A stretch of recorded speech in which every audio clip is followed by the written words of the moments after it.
USA F1 visa, जिसको कि आप स्टडी वीज़ा भी कह सकते हैं यूएसए में। आज मैं आपको उसका फंडा बताऊंगा कि वो वीज़ा लेने के लिए आपको किन चीज़ों का ध्यान रखने की जरूरत है। अगर आप वो चीज़ें करते हैं तो डेफिनेटली आपको यूएसए का स्टडी वीज़ा मिल सकता है। Bells Overseas, the sound of your future. Hello everyone, मैं कपिल भाटिया बेल्स ओवरसीज से। बेल्स ओवरसीज से अगर आप अपना स्टडी वीज़ा प्रोसेस करना चाहते हैं तो आप हमारे हेल्पलाइन नंबर 6292062920 पे कॉल कर सकते हैं। आप अपना स्टडी वीज़ा प्रोसेस करने से सिर्फ एक कॉल की दूरी पर है। Now coming back to the topic USA F1 visa. और बहुत सारे स्टूडेंट्स मुझे कॉल करते हैं कि क्या 12th पास आउट होने के बाद भी आप अपने स्पाउस को साथ लेके जा सकते हैं। तो मैं ये बताता हूँ कि आप का जो स्टडी वीज़ा वो F1 कैटेगरी में लगता है, जो स्पाउस वीज़ा होता है वो F2 कैटेगरी में लगता है। हाँ, अगर आप चाहें तो अपॉइंटमेंट इकट्ठे ले सकते हैं, बट ये देखें कि आपका अगर प्रोफाइल बहुत अच्छा है और आप अगर पहले चले जाएं तो जो F2 कैटेगरी का जो स्पाउस वीज़ा लगाना है वो आप थोड़े दिन बाद भी लगा सकते हैं,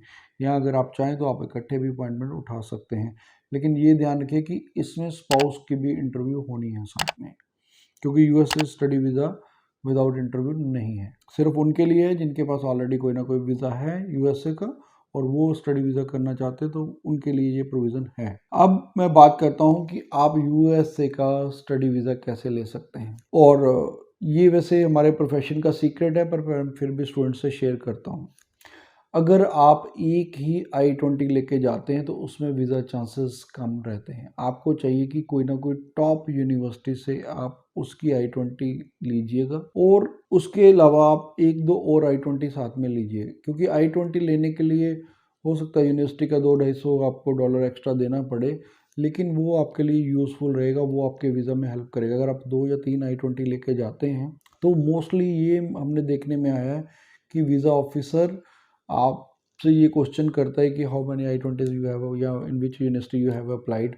तो जब वो ये क्वेश्चन पूछते हैं कि कौन सी यूनिवर्सिटी में आपने अप्लाई किया, तो आप बोलिए कि वैसे तो मैंने 3 I-20 ली थी या 2 I-20 ली हुई हैं दिस यूनिवर्सिटी, पर मेरी प्रेफरेंस ये यूनिवर्सिटी है जो टॉप रैंक की यूनिवर्सिटी है, उसमें आप बताइए कि मैं उसमें जाना चाहती हूँ या जाना चाहता हूँ। तो उसमें आपके स्टडी वीज़ा के उतने ही ज़्यादा ब्राइट चांसेस, बेटर चांसेस रहेंगे, बेटर प्रॉस्पेक्ट्स रहेंगे। दूसरा है फंड्स। फंड्स वैसे मैंडेटरी नहीं होते, कि आपका जो मैंडेटरी डॉक्यूमेंट है उसमें नहीं आते कि फंड्स, लेकिन अगर आप फंड्स अपने पेरेंट्स के अकाउंट में रखें, और क्योंकि यूनिवर्सिटी तो फंड्स मांगती है, और वही अगर आप स्टेटमेंट साथ में लेके जाएं तो वो बेटर है, क्योंकि थर्ड पार्टी फंड्स भी एक्सेप्टेबल है, बट वहाँ पर कहीं ना कहीं वीज़ा ऑफिसर को लगता है कि इसने जो फंड है वो मैनेज किए हुए हैं, इसकी ये बोनाफाइड या जेन्युइन स्टूडेंट नहीं है।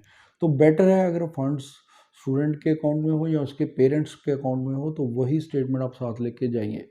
तीसरा है स्पोकन इंग्लिश की क्लासेस।